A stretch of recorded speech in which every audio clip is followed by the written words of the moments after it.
That's the choice in this election. Who will fight for you? I should think as we get closer to an election, people talk with a lot more fierce power. The sound bites are a little choppier. Anyway, we are getting closer to an election, and two big races in the Senate will determine the control of the Senate. Pennsylvania, Lieutenant Governor Fetterman is up 3 on Mehmet Oz within the margin of error, but here you see the breakdown. Democrats, Republicans, and look at independents, 31-31. As you looked at Georgia, that is a 1-point lead for the Democratic incumbent Raphael Warnock over Herschel Walker. Again, margin of error there, but there you see the breakdown, and independents break the other way. But there are undecideds in each one of these that are pretty high, which is interesting. We'll talk about that in a second. Meantime, the Wall Street Journal has the issues, Democrats and Republicans on the issues, who handles it better.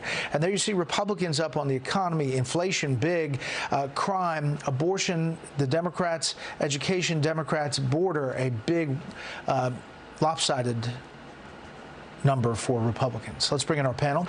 Matthew Continetti, a fellow at the American Enterprise Institute, Leslie Marshall, Democratic strategist, and Vince Colonnese, editorial director at the Daily Caller. Matthew, as you look at those numbers, what do you see? And we're always reading into the tea leaves here, but there's not much change usually that happens in the final days. Right. What I see, Brett, is that on the issues of concern to voters, the economy, inflation, and crime, Republicans have the distinct advantage. If I were Oz and Walker, I'd be a little bit concerned about those independent numbers. But as you mentioned, the surveys also showed large numbers of undecided voters heading into the final days. There's a chance that those undecideds and the rest of the independents will break heavily for Republicans, and I think that would give us a Republican Senate as well as an almost assured Republican House. Leslie, we've talked a lot about President Biden. He's giving a speech at Union Station tonight about, again, we believe the MAGA threat in his words, much like we saw his previous speech on this. He's not doing a ton of campaigning. He will go to Pennsylvania again with an event with former President Obama. Politico writes, why top progressives are keeping their campaign trail distance from some vulnerable Dems. That strategy is a tacit acknowledgement that despite some top progressive skills at fundraising and turning out the Democratic base, the party's battleground district candidates are still worried about Republican attacks that try to associate them with liberal policies toxified as socialist. So there are a couple of stops for Bernie Sanders and Elizabeth Warren, but not many. No, and this is because the majority of our party, the majority of those elected and the majority of voters, including myself in the Democratic Party, are moderates. They're centrist. And this is one of the reasons that the far left, the Bernie Sanders and Elizabeth Warrens of our AOCs within our party, can sometimes do more harm than good, especially in those areas that might be more conservative fiscally, but more liberal socially. And having said that, I don't think these campaign stops and stats prove me right, make a huge difference. I really don't. I think, look, the president has a lower approval rating than all of the Democrats that are running for Senate. And so that's not helpful necessarily. And having Barack Obama, even though people, love him within the party, this is a very different time. So having these people come out, even if you love them, we've seen it happen with Clinton. Sometimes we've seen it happen with Trump, and certainly with President Biden and former President Barack Obama. I don't think it's going to move the needle. I would agree with almost everything Matt said. We are closer, and like you said, it's not going to change much, but we do always see the gap close just a couple of weeks before. So this is to be expected. I would be concerned when you look at a red state like Georgia, when you have such almost a tie there for your candidate in such a red state. Yeah, Vince, what about the president's remarks tonight? We don't have a script yet, but we can assume that it's going to follow pretty closely to the speech he gave a few weeks ago. And if it does, it will be very divisive. Remember, Americans responded to that speech, the red speech in front of Independence Hall, by saying that it was way too divisive for them. One poll finding nearly 60% of Americans thought that.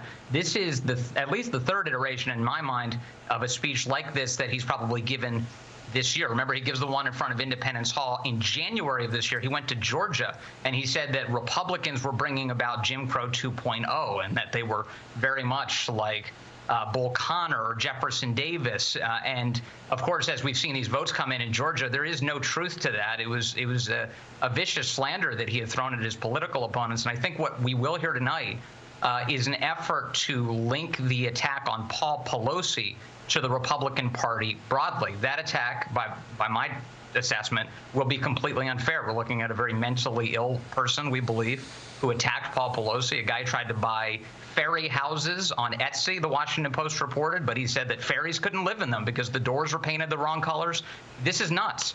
But I think the president's going to try and connect him to Republicans broadly tonight, and that'll be a very divisive issue going into these final days. Yeah. Matthew, we're going to be in Miami tomorrow. We'll talk to the candidates. We'll be talking to voters and some interesting races down there. Senator Marco Rubio has a lead heading into the election final days. Ron DeSantis, the governor, has a big lead. But what's interesting here is the local media. Florida GOP takes the lead in early voting in traditionally blue Miami-Dade. An extraordinary sign of trouble for Democrats in Florida ahead of Election Day. The number of registered Republicans voting in Miami-Dade County surpassed Democrats on Wednesday, one day after President Joe Biden visited the area on a campaign swing. I don't remember a time when Republicans won the early vote in Miami-Dade. You don't remember a time, Brett, because I don't think it's ever happened before. And the days of Florida as being a swing state are coming to an end. I think that DeSantis and Rubio will have good election nights. DeSantis could win the Hispanic vote in Florida. He could win by several points re-election. One of the big stories coming out of next week will be the rise of Ron DeSantis and what that portends for the future of the Republican Party. Well, and obviously the other big story, Leslie, will be what happens with former President Trump, and does he decide to declare? I mean, that's a whole other storyline as we get down to the next election, as we count down to this one.